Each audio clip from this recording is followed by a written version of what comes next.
Hello and welcome to the Gooner Talk, back again with you guys for another episode of what is the Let's Talk Arsenal show. Joining you this evening on a Friday to talk about the January transfer window. What is a members special, because of course there are no Arsenal games going on over the course of the World Cup. And so what I thought would be a better idea is to still get, of course, some downtime with the members in our Discord server. Is to do some kind of bi-weekly or fortnightly, I suppose, shows in which we have a sit-down chat about all things Arsenal. Of course, when the World Cup gets underway, there'll be more stuff to talk about from that perspective. But for now, I thought a quite timely topic, even though it feels like it's ages away, is in fact only 2 Arsenal games away from the January transfer window, that would indeed be today's topic. So without further ado, we'll get straight into things. Do drop a like on the video and subscribe to the channel if you're new around here, with those notifications turned on so you never miss a show. Let's introduce to you my first half of the show's guests. First of all, it's Dan, aka Alpha. How you doing, mate? You good, Joel? Yeah, all good, thank you. How you doing? You all right? Yeah, not bad, mate. Not too shabby. Unfortunately, we haven't got the little one this show. No. He's been tamed. For those that don't know, last time the cat was producing some quite brilliant commentary in the outside and really disagreeing with all of Dan's points last time. But none of that today. So Dan's got no one disagreeing. We'll have to wait and see if that continues with the rest of our guests. King, how are we? Very Senegalese supporting. Yes. Got World Cup fever over here. I'm good. Arsenal top of the league. So yeah, can't complain. Yeah, absolutely. No, it's going to be an interesting tournament indeed. Thoughts for Senegal ahead of the competition?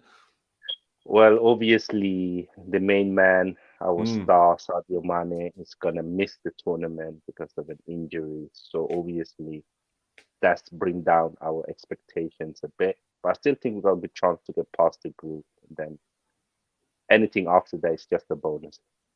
Absolutely. Yeah, it really genuinely does suck that Sadio Mane is not going to be able to be there, and would have been a huge loss to any side. But when it's, typical of a nation where, that one key player is such a huge standout, to lose them is massive. But hopefully we see things improve elsewhere. Anyone else going to fill into his shoes that we're expecting? Well, the problem is that the players who got similar experience are all in midfield or in defense. So, you got Koulibaly, you got Idrissa Gueye, you got Abdou Diallo. All the others attackers are like, some of them play in France, some of them play in Greece, some of them play, in Italy, but no one really plays at the highest level. And that's where the worry is, that he's been so integral to not just the way he plays, but he gives hope to the whole nation that you can make it. And I think we're gonna miss his mentality on the pitch, unfortunately. So we'll see how Senegal get on in what is a difficult group, that's for sure. Let's bring in our final guest as well, Garrett. How are we doing, Garrett? You good, Joel?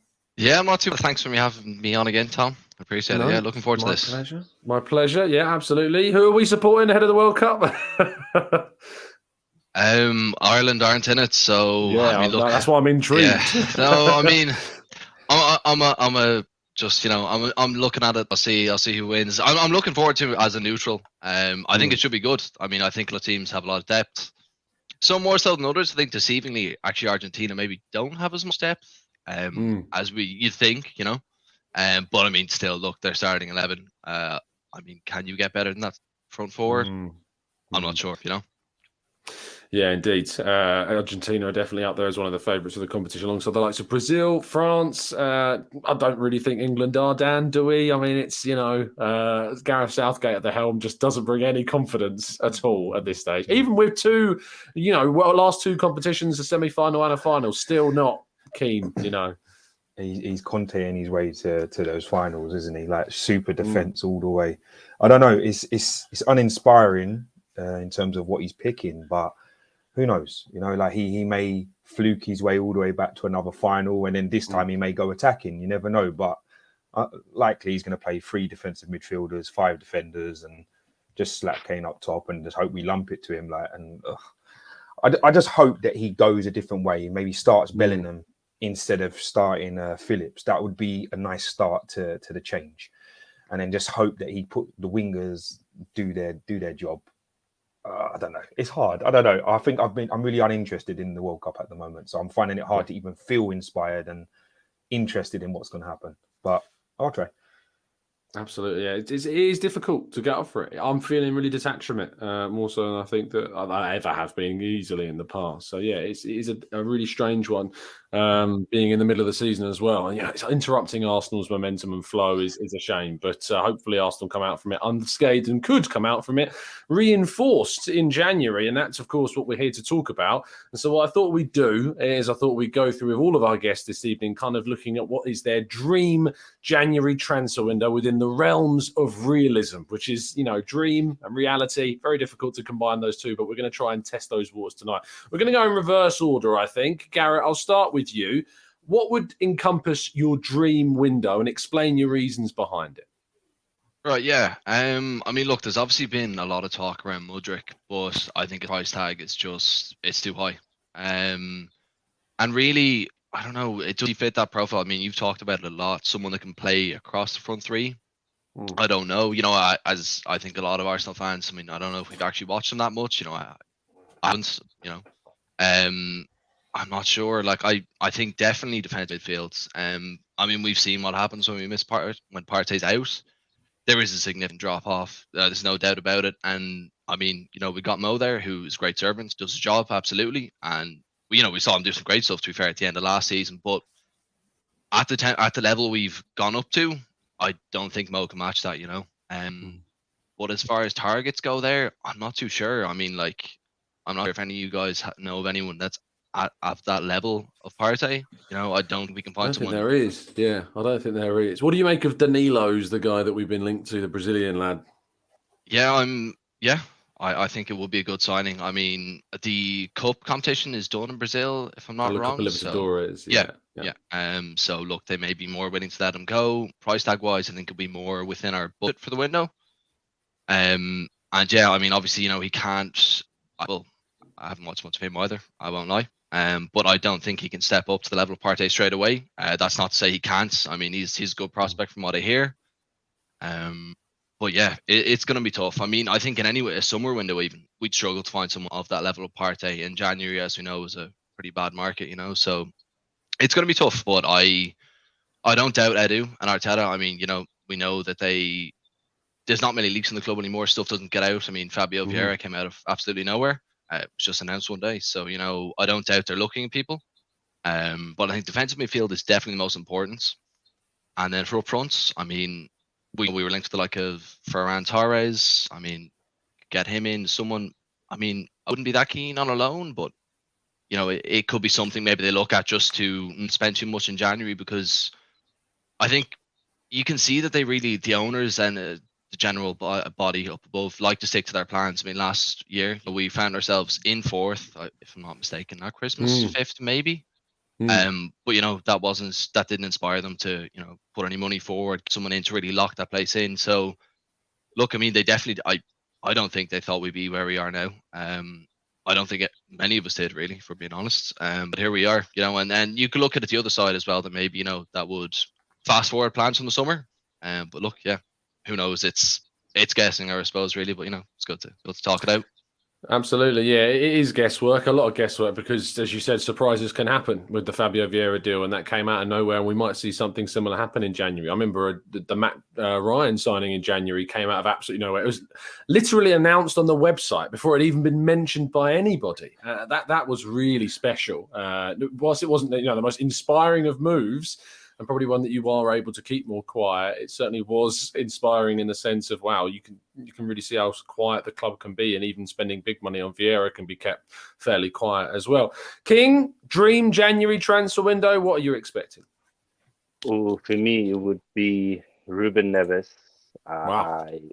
I really like Neves, and I think what's good with Neves is that he's improved his physicality. So he's much better now in defense. He covers more grounds, and he's learned to be a shield in front of the defense. Whereas before, we always know that he was a good passer. He got a good shot, good vision. But now he's learned. So I think he could be someone who could play the Partey role, but he could also play the Xhaka role. You could even play Neves and Partey in a double pivot. Like, I think he would be a good signing, and he's Premier League proven, and I think he's just 25 years old as well. So I think he would add a lot of value and competition to the squad. And for the attack, I would probably go for Trossard. I think I like Trossard a lot. I watch a lot of Brighton games, and he stands out. And the thing with Trossard is that he can play in a number 10, he can play centre forward, he can play on the wing, and he can also play wing back. And he doesn't look lost in any of them roles. He's also at an age where if he wants to get to that next level and play Champions League and compete for Premier League titles, now is the time. And I think if he doesn't renew his contract, I think if you put in a good enough bid, we've seen that Brighton are willing to sell players. So them two would be a dream window for me. What I notice about that, obviously, is you've gone for two kind of proven players, if you will, and Premier League proven at that. And Neves and Trossard certainly would bring, I think, an immediate impact. Is that what you want to see from January? Is it like the signings that aren't maybe like a Mudryk or a Danilo that maybe are more potential signings and that aren't going to give you as much of an immediacy as what a signing like a Neves or a Trossard can, who already are transitioned and acclimatized to the Premier League? Is that what you'd like us to go down the route of? Yes, and obviously it's because it was dream but realistic. I thought about what would I want for this squad. So we know that we got the youngest squad. We know that we have a lots of young talent with lots of energy and potential. So we have that in so many, Odegaard, Martinelli, Saka, they are all young talents, Saliba, Gabriel, they're all very young still. But what we don't have is a lot of players who are around 25 to 27 who's at a really high level already. And I feel like them too would bring that to the squad. No, fair enough. I think they're two very, very solid options that would certainly improve all the options that we existingly have at the club. Dan, dream January window. King stole the words from my mouth. Literally. Both players. Trossard. No, yeah, I think Neves is quality. But the thing is they're going to want a little bit more, and they're fighting for survival at the moment. They're not going to want to let him go. He's the captain. But realistically, if we was wanting to make that immediate impact, it would have to be someone of his caliber, because he's someone who could probably replace Partey like for like, almost, in terms of what he delivers on the pitch. But Trossard was my guy. Like I love Trossard. I think he reminds me of Lallana when he was first hitting the scene at Liverpool, and he was like, both footed, can play anywhere behind the back line. Someone like that would give us so much depth, especially in that attack, sort of the number 10, the wide wing forward, going in behind the striker, pushing for a goal last minute. He's right up there. I think he's wicked. But Mudryk and those guys, I don't think they're the ones we should be aiming for in January. So yeah, I would second King on what he said there. Neves, Trossard, proven Prem players. Zaha, if he was 5 years ago, maybe he would have been the guy I'd have been saying, look, this is the guy we go for, because he's in that age bracket, but he's 30 now. And as much as I like him as a player, and I've been on Discord calling him out, even on a free transfer at 30, you're going to get 2-3 years out of him. And it could be a good 2-3 years. But I think, Trossard, if you're going to put some money down, if the club are willing to try and get us over the line, Trossard, Neves would be a good shout. I'd even shout for Caicedo, the one from Brighton as well. Like if Neves weren't coming, like, he's young. They're going to want a lot of money for him, but he probably doesn't hold that value at the moment. They could still banter or barter with them. They could still try and bring it down. But Trossard, definitely. He's someone who would instant impact. Yeah, it's an interesting one. Trossard's deal runs out in the summer, although Brighton do have a 1-year option to extend that, which I imagine they'd be mad not to activate that 1-year option. So it's going to cost Arsenal significantly, I think, if they're going to try and sign him in January. Brighton are looking to try and potentially get European football next season from the way they're playing. So there's probably going to be a reluctance of them to want to sell. Neves from Wolves, again, another player that's going to cost you a lot of money to get through the door. I'm not sure as to his contract situation. I'll do a quick I think he's got 1 year left next year. Is it? Next year's his last year?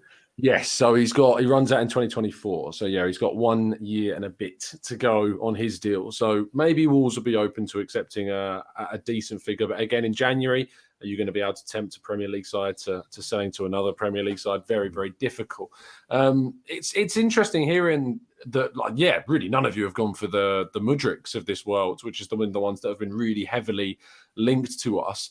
If, say, Garrett, it was to be kind of that profile of player, the younger one, the one was with potential, your 20, 21-year-olds that aren't coming from the Premier League, would that then be a disappointment to you in a sense? Because we've been very heavily here talking about Premier League proven talent. I don't know. It wouldn't be disappointed, but I think, the age is something I didn't touch on. I think King and Dan are dead. I mean, we have plenty of young players and, people with massive potential. I mean, for instant results, I don't think it's fair to expect to get a guy like Danilo or even Mudryk if we could get a reasonable price. You can't get them in and be like, put it on their back. We got you guys in. Come on now, let's push on and win the league. I don't think that's fair. And to be honest, I don't think they could do it either. So I think we got to go for someone with a bit more experience. But I think, as you've talked about in the show, Tom, age doesn't always mean experience. I mean, you look at Odegaard, he's been playing for years. So no, I don't think we have to get someone from the Premier League. Absolutely not. If we can find the right profile outside of the Premier League, absolutely. I mean, I'm not really one to just say, all the other leagues, the standard is a, massive drop off. It's not, I mean, some of the other leagues play great football. So no, absolutely. If we could find someone, that fits what they were looking for, yeah, absolutely. I definitely don't think you could say it'd be a failure. And King, obviously last January, we didn't bring anyone in. And that was a really kind of contentious point for the fan base. It was something that was really criticised within the Arsenal fan base. And it ended up probably being a factor in us missing out on top four. You'd think if we'd have been able to bring in, say, a midfielder or bring in potentially another forward, we could have got those 3 extra points that would have seen us qualify for the Champions League. Now, we don't know if that would have led to us being where we are now. There's no way of knowing. But that's not really my question. My question's more around, are you concerned by what we've seen happen in the past where we didn't go for anyone because the club only wants, as Arteta says, to sign the right player and a player that of a level of quality they believe to be good enough? Does that worry you that we may repeat what we did, or are you confident that we will indeed do business? I mean, first of all, I think it's good that we don't just buy players to buy players. We've seen that before, and it doesn't work. It looks pretty on the eye. You get excited, like a Pepe, where it's exciting. We want Nicolas Pepe. He comes in, but he doesn't really do the job. Or you go down the route of we need an experienced players, like a David Luiz, and he did okay, but he didn't really solve anything in the long run. So I think it's good that gone away from that, and we are really focusing on players that suits the way the manager wants to play, suits the personality the manager wants, because in the end the manager is going to manage the players. So if you're not going to be part of what he wants you to do, then you're not going to get the best out of that player. So I think that's good. If I'm worried, a bit, but not too much, because there seems to be, if you go through journalists and credible sources, and the fact that Josh has flown and come to England, and I said this on an interview on AFTU, that I don't think Josh has flown all the way from America to come to Arsenal to drink coffee. So obviously they are planning to get players in, and I think they see this opportunity where it would benefit Arteta, Edu, but it would also benefit the Kroenke if Arsenal went to push on to get to a league title and even win it. That would be a huge statement and a win for them as owners, and buy them even more time with this whole project. So I do think that if the right player comes up and the price is reasonable in their eyes, they will go for it. I wouldn't be surprised if we went to go for someone like a Kunde Torres, if someone like Mudryk becomes too expensive. And I do know that the fan base doesn't want to hear that kind of name. But what we do have to remember is that it's done very well lately with signings. And even like Martinelli, like no one of us really knew about him. And he came on and he really kicked on. Gabriel, he did okay in France, but he wasn't like a household name. He came on, he kicked on. So we've done that, and we work. So I just trust them to do better now than before. So hopefully we'll see good signings come in. Dan Robin in the chat says, Dan, that Emile Smith-Rowe coming back will be, quote, like a new signing, the classic saying that we always have. And whilst we joke about that, you know, he will be, in a sense, like that, because we haven't had him all season. How much of an impact do you think Emile Smith-Rowe can have on the second half of a campaign? If he hits the form he sort of ended with last season, then it will be massive. But it's going to be, where is he going to play now in that line? Is he just going to come in and cover for whoever's not like fit or whoever's tiring, or is he going to stick behind Martinelli and he's going to double over on that side with him? But I think it was Matt in the Discord said he'd do good in that 8 role if he gets developed in that role, and it's a pretty good point. Like, he could, considering how high up Xhaka's playing, why could he not develop in that role? Like, the boys were really hot on it, and I sort of bought into the idea. It does make sense. He could do that role, but then that versatility that we got, I don't think if we don't sign anyone, there isn't that much of a major panic to have. We've got so many players now who can cover so many positions. The only one that we really can't cover is Partey. That's like technically the only one. And now with Saliba obviously bringing the levels of centre back up, even if Ben White pushes back into the middle, you're not going to get that same style at the back, and it may change things a bit. So Saliba, Partey's positions are the ones that are the major, but Partey is the one we need to probably cover his position more than anyone's, because his tendency to have a little knock is going to derail, and we've got the cover for right and left back now. That's what hit us last season, wasn't it? It was left back, DM, right back. When them 3 were out, we was done. Our attack changed, everything changed. So I don't know. I'm confident that if we don't sign, ESR comes back in, attacking wise, we're good. We're fine. It's just that DM that has to be covered. I think that should be priority. Yeah, no, I think that the argument between DM and forwards for me is on a 50-50. I've seen so many people saying, like you, Dan, we should be going for the midfielder because if Partey's out, we are in trouble, or if Xhaka's out, we're in trouble. But equally, I think on the other side, if any of Jesus, Saka or Martinelli are out for a long period of time, there's question marks about how Smith-Rowe will obviously return from this surgery. And if we don't have anyone coming in, are Nelson and Nketiah Marquinhos, who probably will go on loan, the latter, is that going to be enough? So it's just plain obvious that both need to be strengthened in this window for us to have a hope, I think, of competing to the end of the campaign. Chris, thank you so much for the donation in the chat box. As I agree with King, I trust Arteta, or rather Artetu, which I quite like, says to the point that if we signed no one in January, it's because those we could sign would be detrimental to the squad. It's that having that trust and faith that they are going to make the right decision. And that leads me on to the final question I'm going to throw to each of you before we move to part 2. And that is, of course, the news that Edu has become the sporting director of the club, Arsenal's first ever sporting director. Let's go back in reverse order again. Dan, I'll start with you on this one. What do you make of the decision to promote Edu, and do you think he's worthy of it? I think he's done a great job. So if that's the position they deem him as being, and he's going to be still working alongside Arteta. Was it last season Arteta got his promotion from coach to manager? I think it was 2020, but it was 2 years ago. But yeah. Oh, 2 years. So yeah, he's only just gone up, and now Edu's done same thing. And it's funny how Cazorla was mentioned saying he wanted to take over a coaching role soon. So maybe they're clearing room for him.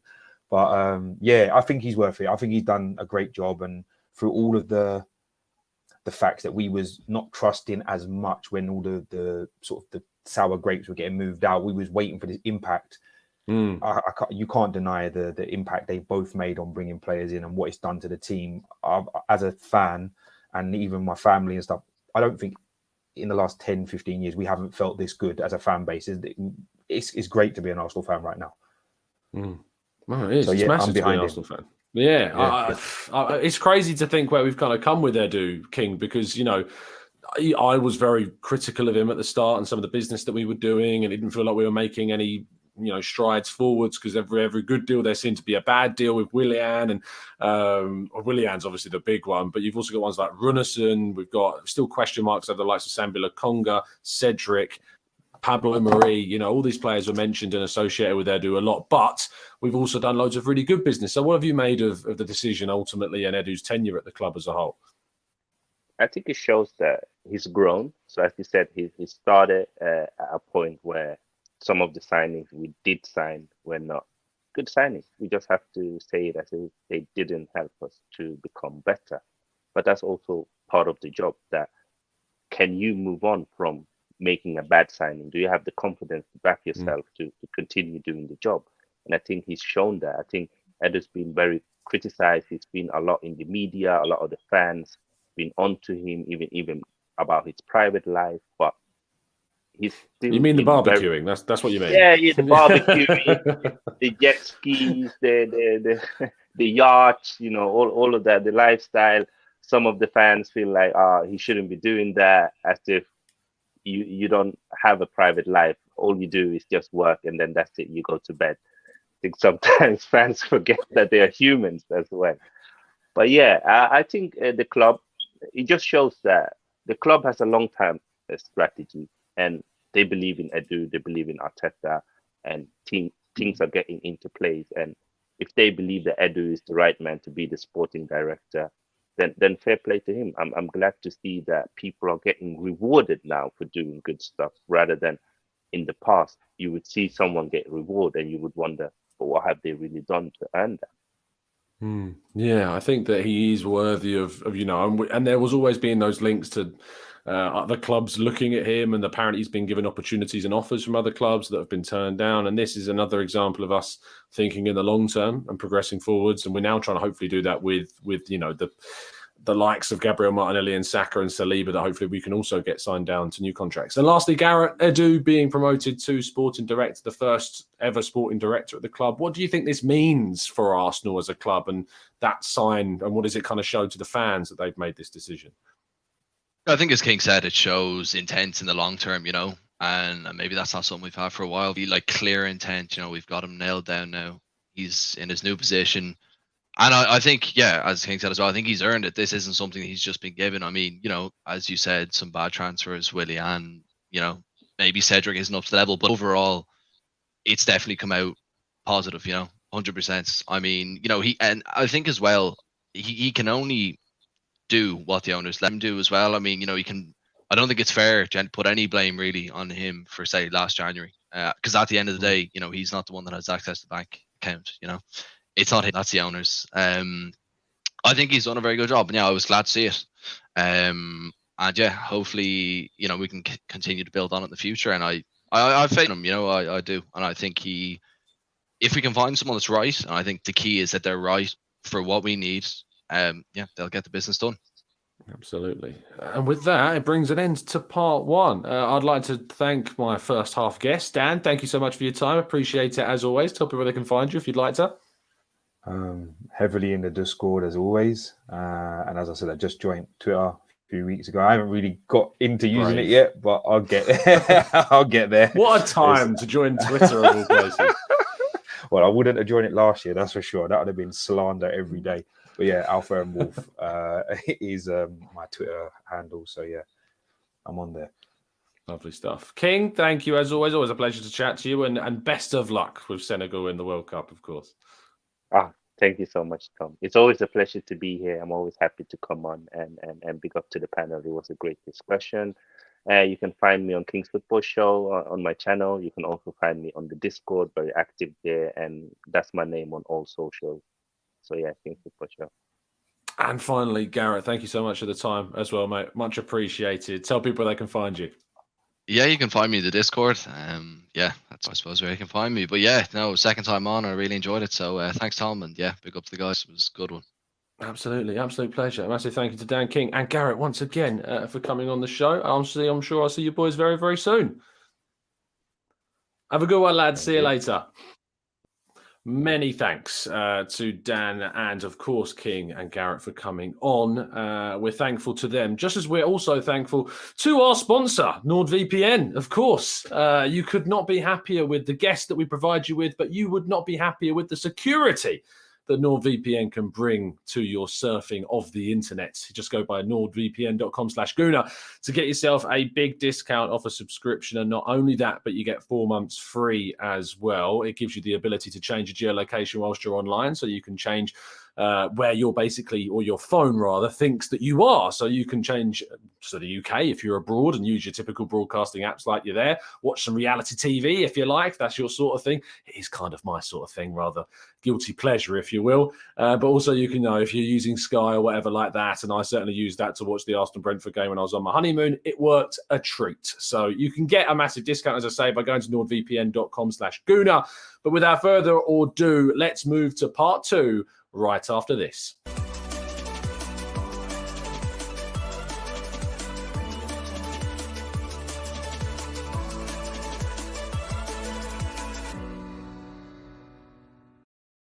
Okay, let's bring in our guests for round 2 of this chat about January transfers. First of all, it's Zamir. How you doing, Zam? You good? I'm good, Tom. How are you? It's good to see you. Very good. Yeah, likewise. It's been a while. How is it over there in the US preparing for yet another international tournament? Yeah, I mean, we don't really feel it here. Football is not a big sport, but it's growing. It's growing. And, the 2026 World Cup is here. So I think it's, at least in my tenure in the US, I've seen the sport grow tremendously. But looking forward to, how the US team performs and if they're able to make a mark on international football moving forward, I think that would be a good thing. So looking forward to it. Absolutely. We're also joined by Alex. How you doing, Alex? You good, you well? I'm not too bad, thank you, Tom. Yeah, I'm just in Lanzarote on holiday, so I'm hoping Lanzarote. That's where he's joining us from. Lanzarote, people. It's ridiculousness. The smugness on that man's face. Well, I hope you're having a fantastic time, mate. I hope you're enjoying yourself. So, yeah, lovely stuff. Oh, a good time. Yeah, definitely. All right, rub it in. Apart Keep it going.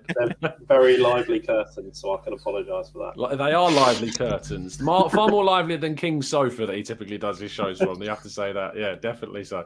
We're also joined by Sartvik. How you doing, Sartvik? You good, you well? Yep, I'm good, Tom. How about you? Very good, thank you. Who are you going to be supporting in the World Cup?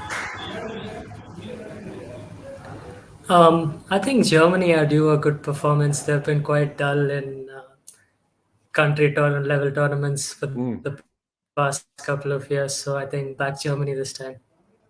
Interesting. We'll have to see. Yeah, they've got some really good young players. Of course, Jamal Musiala being a particular standout performer of that team. So we'll see indeed how they get on. He could have been, in the England squad if he'd have chosen a different route, Musiala, but he's gone with Germany and we'll see how he gets on. And making his debut on TGT. Always great to have a debutant. It's Nikolai. How you doing, Nikolai? You good, Joel? Pretty good, Tom. How you doing? Yeah, very good, thank you. Who are you going to be supporting in the World Cup, mate? Let me think. A team that doesn't have an Arsenal player in it, probably Belgium. Belgium, I think, is a good goal. Interesting. Yeah, Belgium Just is an run interesting KDB one. into the ground. You feel like this is the last chance for Belgium to make a mark, really, for a while, because, that golden generation of players is probably going to be, well, I don't know, will we see Kevin De Bruyne at the next World Cup? We might see him in the next Euros, I think, but 4 years' time, De Bruyne is going to be, 35 at that point, potentially? So... I actually don't care about Belgium. No, I just want him to run too much. It was just an opportunity to ask, but it is what it is, mate. It is what it is. No, I really appreciate you jumping on for the first time, mate. Much appreciated and very welcome to you. Okay, let's talk January transfers. Zamir, we'll start with you. Tell me what your dream January window in the realms of realism would be. Dream and realms of realism don't go together, Tom. You can tell it's Friday. I mean, the dream signing, if we go with that, I mean, I'd love to get 3 signings in. I'd love to get Danilo in, get Thomas Partey's backup secure, and then get in Tielemans to get that creative 8 solved, and then someone like a Rafael Leao in as well. But we know that's my dream. Now, the reality is, even if we get someone like Danilo in, I think that's probably enough to secure top 4. And I don't want us to add people who may not be worth the money. We've seen a lot of transfers, like in the summer, Arsenal fans were calling for Dominic Calvert-Lewin. Not having the best of That season. sounds like a dig at me, to be honest. A little bit. And then Richarlison, we know where he went and what he's doing. So I want to make sure whoever we get in is the right profile. The club believes in him. Arteta, Edu, they believe in the club and the project, and whoever that is, I'm fine with it. Lovely stuff. Yeah, we'll talk a little bit more about Edu shortly. Alex, again within the realms of realism, but what is your dream January window? I think I expressed at the beginning of the season, in particular, a need for a striker. I just think the gap between Nketiah and Jesus is a bit too large. So I think getting somebody in that position, whether that be Mudryk or whoever else that might be, I think that's key. And I also think having a replacement or competition, as I prefer to call it, for Partey is also key. I think do you think Mudryk can be that striker then? Because obviously he plays more on the left, but do you see him as someone who can operate centrally as well? I think he offers something slightly different in terms of his in behind, and in terms of what he offers in physically, and his pace in particular is something that I think we don't lack necessarily, but I think it's a bit different to Jesus. So I'm not saying he's slow, but he's showing that he's more dropping deep in order to allow Martinelli and Saka or whoever it might be who plays on the wings to sort of get in behind. Whereas I think Mudryk offers that off-the-shoulder threat that maybe we haven't really got up front at the minute, because Nketiah, I've noticed anyway, has dropped deeper quite a lot more than he used to. Yeah, no, he absolutely has. Yeah. So you seem to have set your sights on that forward line, but midfield, anyone in midfield in particular? I think the midfield's so difficult because we want a 6, but we want a backup for Partey, but I also think we need a backup for Xhaka. And I think the backup for Xhaka is actually a more difficult position to fill because even I, having watched them Arsenal play every game this season, I still don't really understand what role Xhaka plays. And that's not in a way of saying negatively, it's a positive thing. But in that sense, I find it really difficult to understand what role he plays. So I don't know who could fill in for him. That's a fair point. And he just sort of pops up in random places and whack-a-mole. Whack-a-mole indeed. But I think there's certainly players out there who I think are capable of playing his position. But he's been with the club for such a long time that there's a level of understanding that I think will be difficult to replicate. But we hope for the best, and I have, for the first time in a while, have trust in what Edu and Arteta and the rest of the recruitment staff are able to offer. So whoever comes in, I'm sure it'll be the right person, and if nobody comes in, then I'll just assume that we haven't found the right person. And I'm, whilst I'll be a little bit disappointed, it's not the be all end all. I don't think we should sign players for the sake of signing players anymore, because we've seen where that leads us with having Mari and Cedric on ridiculous contracts for 4 years. Yeah. I suppose if we don't end up signing anyone, the names will come out of the players that people think we should have signed, which always is going to happen. But obviously, the reality is we don't know what is going on.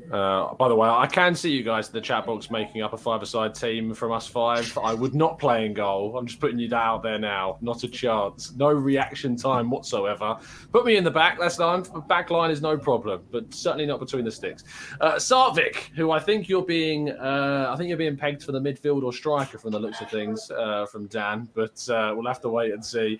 No, we've got you at the back actually. Dan says you should be playing in the back apparently. I think I'll swap with you in net, to be honest. But tell me what your dream January window would look like. Yeah, sure. I think I'll focus on the word dream here. And well, first of all, I think we'll need someone to replace. We'll need not replace, but strengthen the midfield.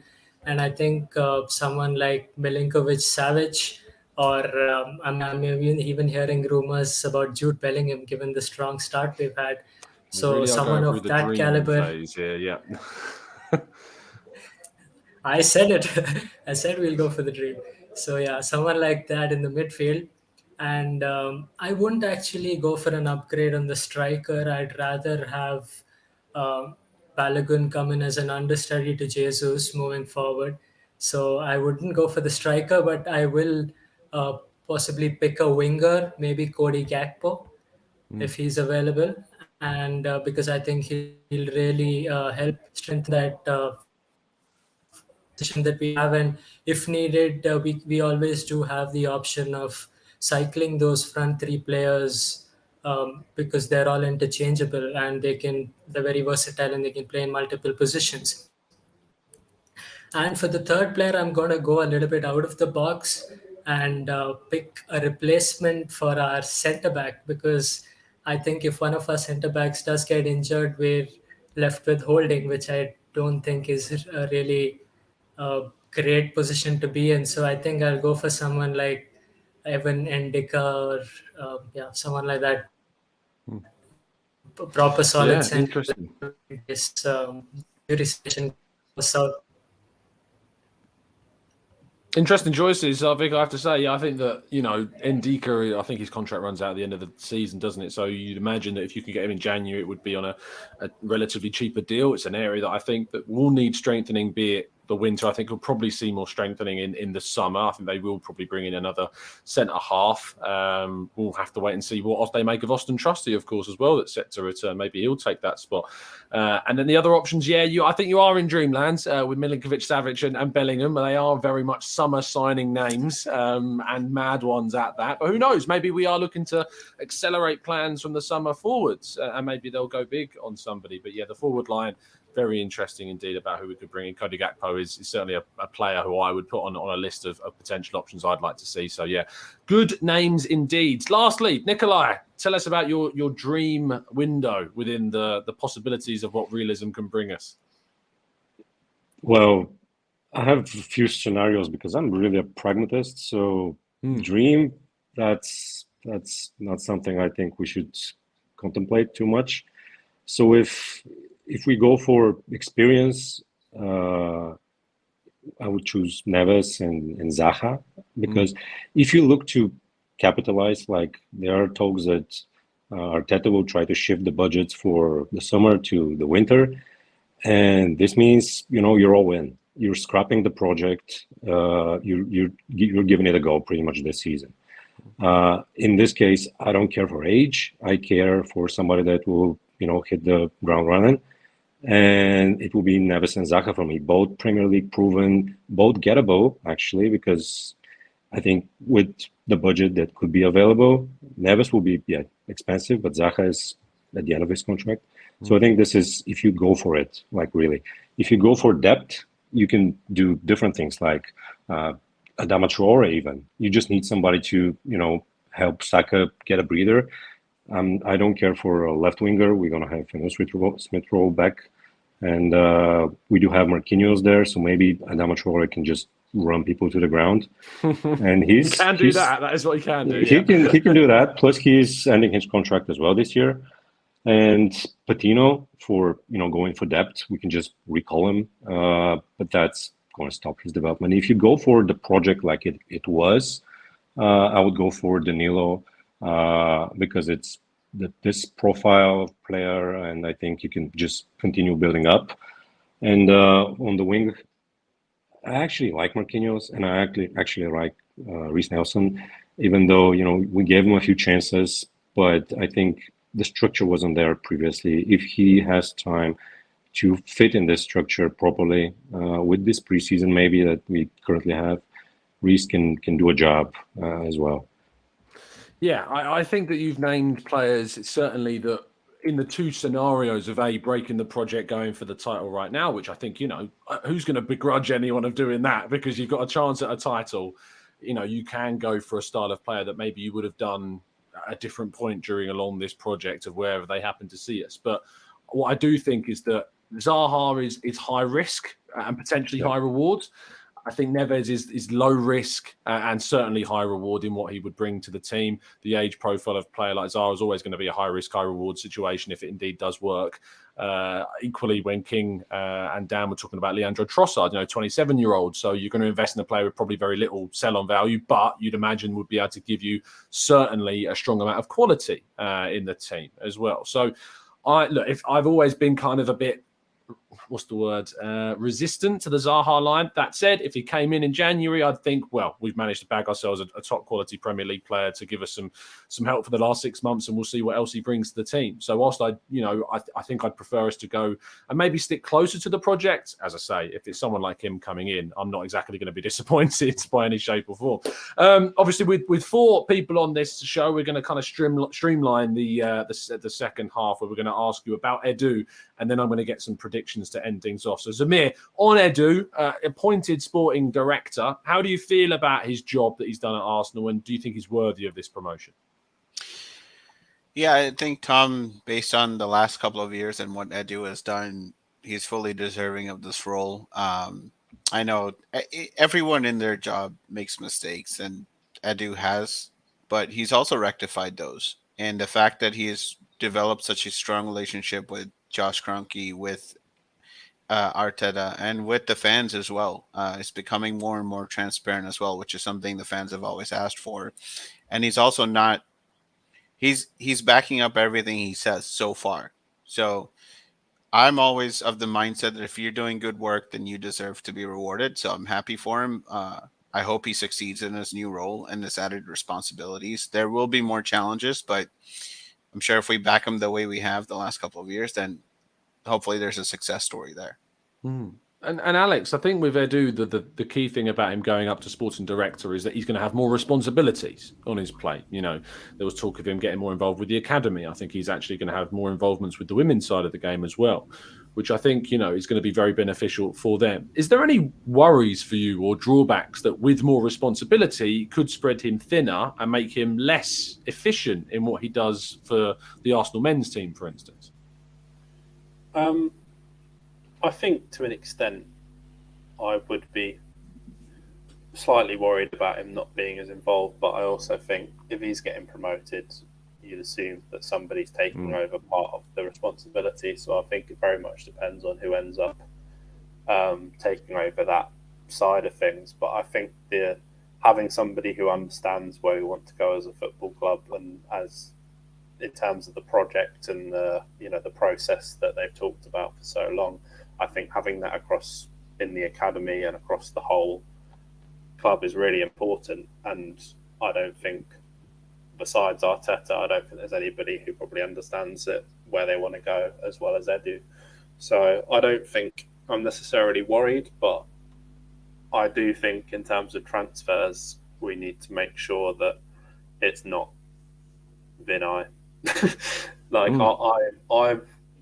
I'm not against Vinay, just to be clear, but I do think that he needs to stick to a more commercial side of the club. I think he does, to be fair. I don't think that is his wider role. I think that he obviously is involved very much with decision making, probably signs off on things. But I from my understanding, I do believe that Vinay delegates, the on-field and off-field transfer stuff in particular to the people that are very much in the know, around that.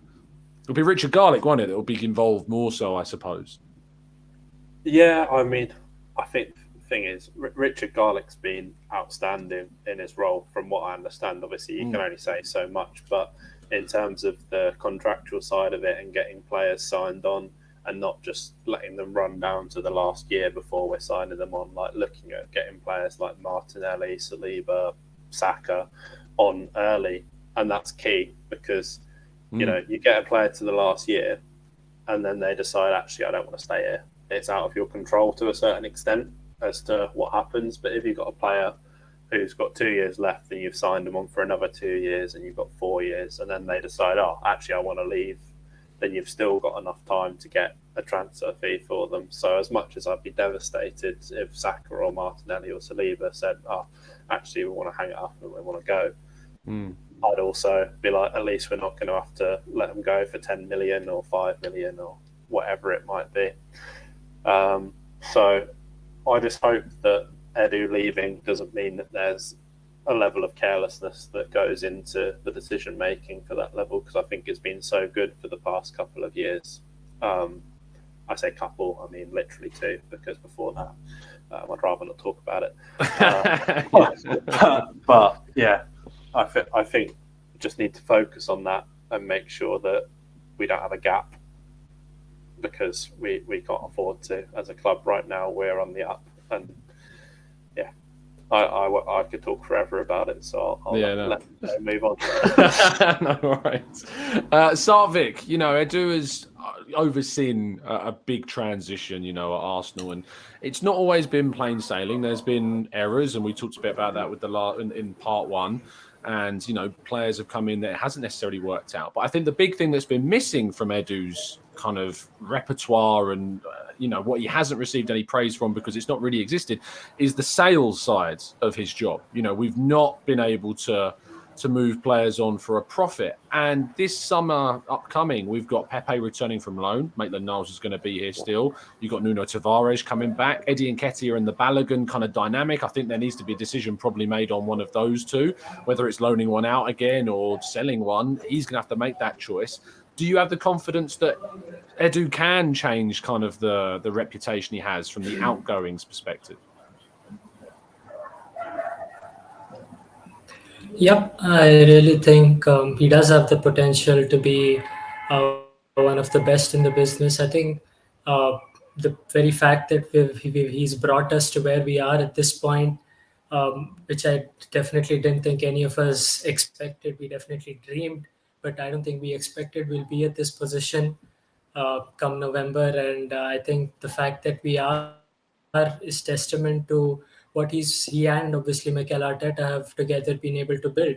And we as fans don't really get to see the inside dynamic of how his role actually functions and what is it exactly that he does in his day-to-day. But I think the results speak for itself, and I think as fans we can judge from that more than anything else. Mikel Arteta obviously has a really good relationship with him, and it's key that the manager and the sporting director now have a good connection in terms of transfers or whatever the decisions that have to be taken. And as you said, there are quite a few that will be coming up come the end of this. So I think we have the best man for the job. Lovely stuff. And Nikolai, lastly on Edu, with, as I mentioned to Alex, we've seen him move to another part of the Arsenal executive team as a sporting director. You'd imagine Richard Garlick would get more responsibilities as well in his head of football communication or head of football operations role. Do you think there's then need with him going up to that sporting director role for anything extra to be had? Do you think that you're still looking at behind the scenes at Arsenal and going, I think we could do with, more Arsenal in it? Because that used to be a big criticism of the club, is that we didn't have enough Arsenal behind the scenes. We've now got Edu, Arteta's the manager, Per's the head of the academy. Is there any room, do you think, for more recruitment at an executive level at the club? Yeah, of course. I actually don't like this promotion that is happening mid-season. Things are going well, and I need them focused on just keeping going the same way. And it was excellent so far. So I don't like actually moving things around exactly now. But if it happened, it happened. I guess we can do with some people that didn't do too well in coaching, but yet are very well respected within the community. I have a few very good examples. Like, we can finally get Thierry to talk to the right people and not, mess with Arteta. Well, he changed recently, I guess. He started to give him some respect. But, Vieira, I don't think his coaching is amazing thus far. Okay. Bergkamp actually is kind of, staying away, a bit hidden from, the spotlight. I'm not sure they're qualified to do, the things that may be expected from them. So I don't like too much getting people just for the name that they had. I would like them to be qualified. But I think we can indeed get some ambassadors, get some positions that are right for those people. Think actively about where we can fit them in so that there can be positive. Like we can do Thierry with PR. That would be great. He talks a lot. So a lot. Perfect. He does talk a lot. Yes. I think that one you look at Thierry Henry, Patrick Vieira, Dennis Bergkamp were all said to be backers of Daniel Ek's bid to take over the club. And I think that once you've made that link to a potential buyer, the current ownership may not be as warm about the idea, of integrating those people into an executive level. It makes sense when you think about it that way. But at the same time, I think it's about bringing in qualified people for the role. Barely any of us, I think would have had Edu as coming in as an executive part of the team, even though he'd done really well with the Brazil national side. None of us really knew much about what he'd done after his playing career. Richard Garlick was fairly unknown, worked with the Premier League, but his role and how that would transition to a single club level like Arsenal, again, we didn't know how that would work. And that dynamic with Edu and Arteta as a team has worked really, really well. They've worked hard to bring in more scouts. We brought in a scout for France, Germany, South America, the domestic leagues in England. We've added more and more scouts to the team, obviously after those big redundancies during the COVID period. So I think it's always going to be about quality over reputation, and the idea of adding more Arsenal people into things, I agree with you. I don't think bears much weight these days because we've got to where we are. Yes, with some Arsenal men in the scenes like Arteta and Per and Edu, but they've proven themselves at the club. And now it's going to be about if we do extend or improve the executive level, that we do that with the people that are qualified. Which again, O'Malley says, what about Santi Cazorla? Whilst I'd love the idea of Santi coming back to Arsenal, you have to think about the context of where he comes in and what he's going to do and why is he qualified for that. We can't just be nostalgic, can we, about this and want people for the sake of it. We need to know they're going to be doing the right things. Maybe they start as an ambassadorial role and they learn. Maybe that's the way that they go through. But I think we need to be sensible. Go on, Nikolai. I think there's room with all these new coaching positions like throwing coach and water-bearing coach or whatever. We have opening for a dancing coach. I know the guy. Yeah? Yeah. Well, Mr. Arsenal did pretty well. Dancing. I just clicked in my mind. I was trying to piece together what he meant, but maybe for celebrations. But no, genuinely, Tony Adams could come in as a potential dancing coach at Arsenal. He pulled off the moves, didn't he? So quite fantastically. Shame that he went out. Complete fix, obviously. Obviously, it was a fix. We played in an evening where they were doing the voting, so nobody could vote for him. We know how it works, people. BBC, we know how you work. We get this. But yeah, we'll have to wait and see what happens in terms of the Arsenal Executive Board. But we're going to finish off this show with some quick fire answers. All I want for you is a number to each of the two of these questions. How many in and how many out? That outs can be permanent or loans of the senior team. So I won't pressure you to think about all the youth players that might leave. But of the senior team, ins and outs, how many? Zam, we'll start with you, mate. Go for it. I'll go with 1 in and 2 out. Alex? I'll go with 3 in, 1 out. So, 3-1, like Iran will beat England. I think I'll go for 2 in and 2 out. And Nikolai? I'll go just like Savic, 2 in, 2 out. Lovely stuff. That's what I have gone for as well. 2 in, 2 out. A massive thank you to my panelists this evening. Zan, thank you so much for your time, mate. Really appreciate it. Tell people where they can find you. Yeah, thanks, Tom. Always good to be on. You can find me in the Discord server. I have a Twitter profile, but Twitter is going down. So just find me in the Discord. Yeah, I've tried to follow this story. I don't quite know. I type in Twitter's down and I have people saying people are just going mad. And I heard people saying, no, he's actually going down. I don't really know what's going on. All I know, it's been absolute chaos since he took over. So, who knows what's happening. Alex, thank you so much for your time, mate. Appreciate it. Enjoy the rest of your holiday in lovely Lanzarote, mate. But do tell people where they can find you.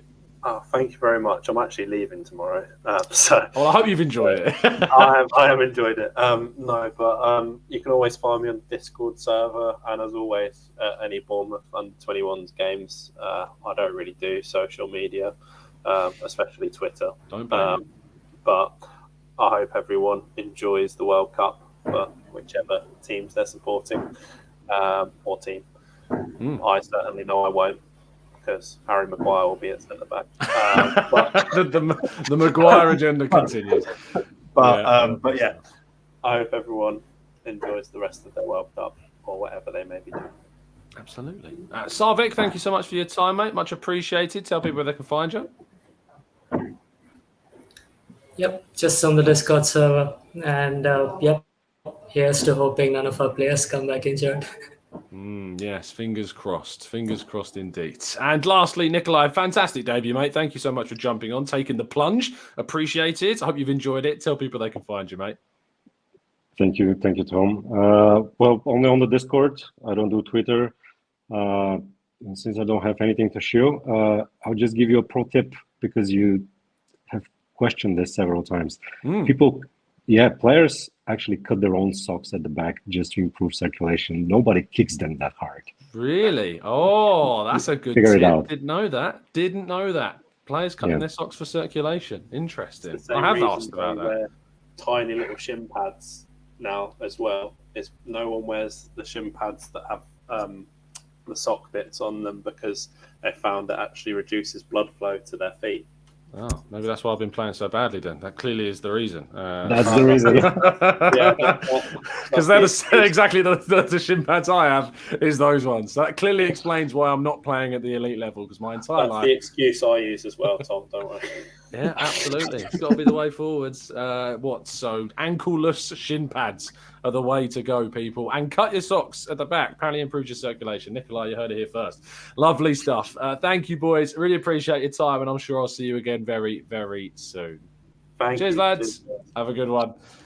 Massive thank you to Alex, to Zam, to Nikolai, and to Sarvik for joining in. And of course, to every one of the guests that have enjoyed joining us this afternoon. We're going to be trying to do more of these member shows across the next 6 weeks, of course, because there's no preview shows to worry about.